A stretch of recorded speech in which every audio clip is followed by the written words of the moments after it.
हरि ओम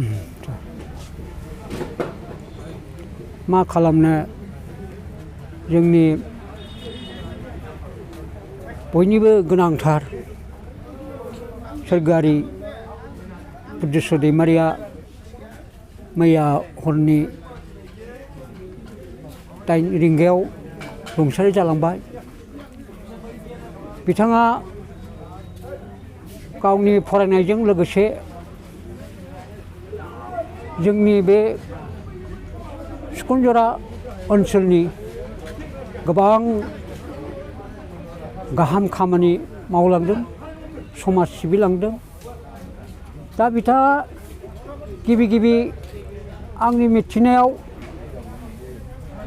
गुदि फरायसालियाथ' बे 29 नं गुदि फरायसालियावनो फरायदोंमोन आरो बिथाङा बिनिफ्राय एम इ स्कुलखौ फकिराग्राम बरुवा स्कुलाव फरायदों। दा बिनिफ्रायनो मेट्रिकखौबो आनजादखौ पास खालामदों आंनि मिथिनायाव। बेनिफ्राय कलेजाथ' क'क्राझारावनो फरायहैबाय। दा बिनि उनाव बिथाङा मागुरमारि एम इ स्कुलाव हिन्दी फोरोंगिरि हिसाबै थिसनजायो, एपइन्टमेन्ट मोनो।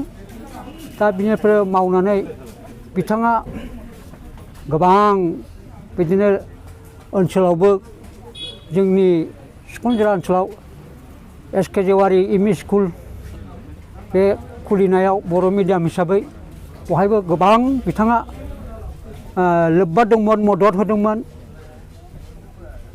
आरो बिथाङा बिदिनो फोरोंगिरि मावनानै मागुरमारि एम इ स्कुलनिफ्राय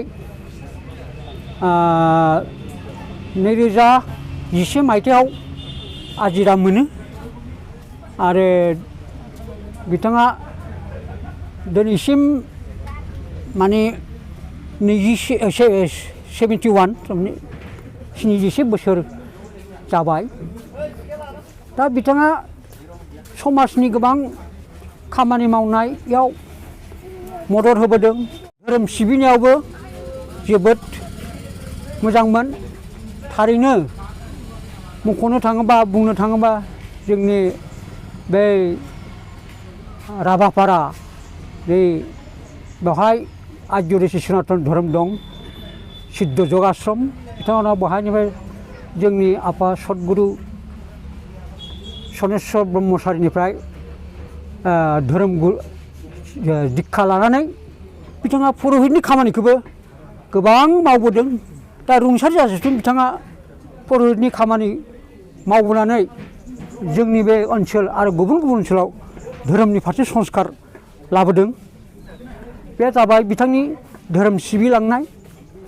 आरो बिथाङा जिखि समस्यानो जाया मानो जोङो बिथांनि खाथियाव जोङो मदद बियोब्ला बिथाङा मदद होयोमोन।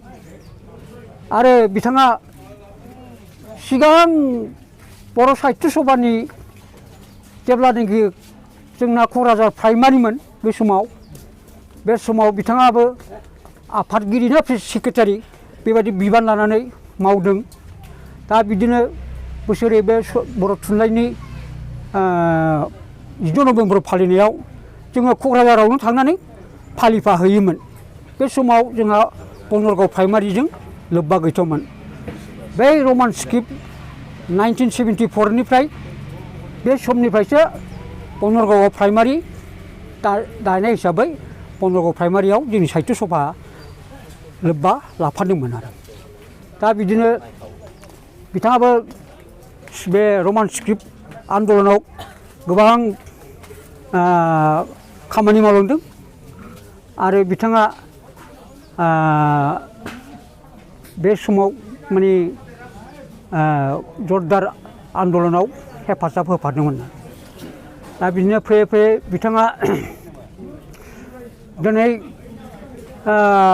गोबां जोंनि बर'नि सोमावसारनाय फरायसा आफादनि हक, जोंनि साख्रियाल आफाद हक, बेफोराव गोबां मदद होबोदों दा बिदिनो बिथाङा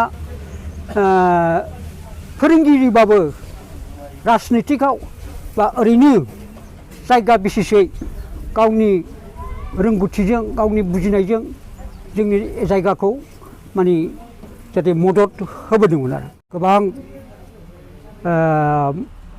बे समाव बिथाङा रेडिअ आर्टिस्टमोनबो बिथाङा जोंनि क'क्राझार माबायाव रेडिअ माबा जेनब्ला बेवहाय बिथाङा मेथाइबो खनदोंमोन आं मेथाइखौ बावबाय माखौ खनामोन दा जाय हक दा बिथाङा जोंनिफ्राय दानो आनज्रायलांनाङामोन मा खालामनो बे जाबाय इसोरनि लिरनाय जेराव बुंदों थैनाय उजिनाय हाबा जानाय आरो थैनाय बेखौ जोङो बयबो इसोरनि बे गोहो लिरनाय बेखौ जों बयबो मिजिंथियो दा बेबायदिनो बिथाङा दा मैया 29 नभेम्बर 2022 मायथाइयाव बे मोनाबिलियाव खोनानाय मथे 8 बाजियाव रुंसारि जालांबाय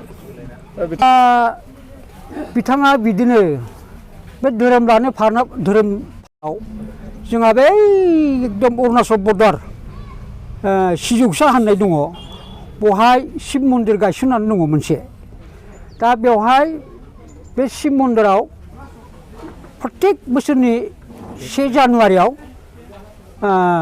गुरु स्नान खालामहैयो आरोखि जों मोनसे बेवहाय बे आफागुरुखौ स्नान खालामनो बेवहाय खालामहैयो आरोखि दा बेवहायनो थांबाय बिदिनो 1 जानुवारियावथ' खामानिया जोब्बाय नाथाय आफाजों बियो बिदिनो शिशुफोरनाव सोलोंसाफोरनाव बियो बेरायफाबोनांदों आरोखि बे समावथ' जानुवारि बिराद गुसुखा बिराद गुसु बेवहायनो बे थांनायाव एसे जानाय लोंनाय दै लोंनाय सोलायनाय खुन कार्बि आंलं ओरै अदालगुरि बेवहाय माजबाद ओमफ्राय सनितपुरावबो तेजपुराव दा बेवहायनो बियो थाबोनाय जादों आफागुरुजों लोगो फैनानै दा बिदिनो फैनानै उनाव बियो बे लोमजानायाव हमबायानो आरोखि दा लोमजानायाव बिथाङा बिदिनो ट्रिटमेन्टआ लाबाय लास्टआव ट्रिटमेन्टखौ बरपेटायाव हैनाय जादों आरोखि मामोनलाय बेना फखरुद्दिन